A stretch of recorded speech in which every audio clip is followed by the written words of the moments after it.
Don't drink so-called healthy sodas until you watch this. You see them everywhere in stores and on TV these days. Brightly colored cans of so-called healthy sodas with slick marketing campaigns claiming to be the future of soda. Is the next chapter in the story of soda.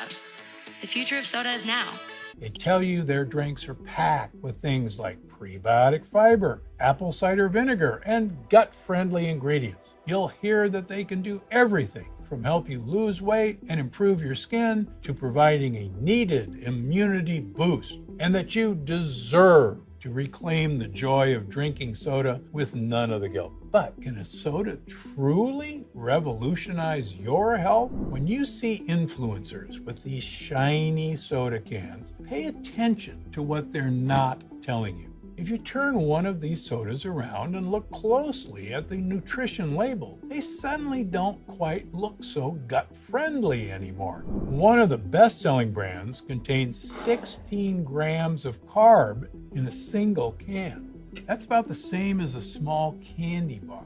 This one over here says it's infused with apple cider vinegar, but the second ingredient is cane sugar. There's nothing your gut hates more than refined sugar. Sure, some of the ingredients are healthy. Things like chicory root and inulin can be a great addition to your diet, boosting your fiber intake and helping your gut bugs thrive. But when mixed in with sweet syrups, fruit juice, and table sugar, you'll probably be right back at square one. So how do I feel about the new influencer trend of replacing water with Olipop, Poppi, and others? Well, they're off to a good start, but the idea that we can get the foods or even the fiber or other benefits out of a can of soda, in my opinion, is misplaced. If you're looking for the carbonation, then carbonated water like San Pellegrino is much better for you. If you really want a benefit, then add balsamic vinegar or apple cider vinegar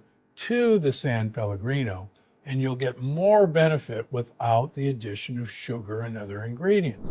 Is the added fiber in the liquid form actually helpful? That's actually one of the $64,000 questions that has not been answered. Is a liquid soluble fiber used by our gut bacteria any differently than a fiber that's contained in a food? Unfortunately, we don't know whether this fiber is absorbed higher up in our intestines where it might not reach the gut bacteria.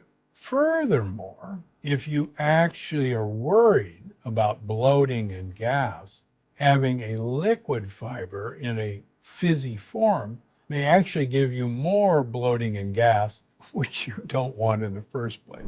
Finally, is the addition of sugar to the ingredients counteract the fiber and any benefits? Absolutely. There's no place for sugar in these foods. I'm actually shocked that they didn't use one of the modern true sugars that has no calories like allulose. Maybe next time around.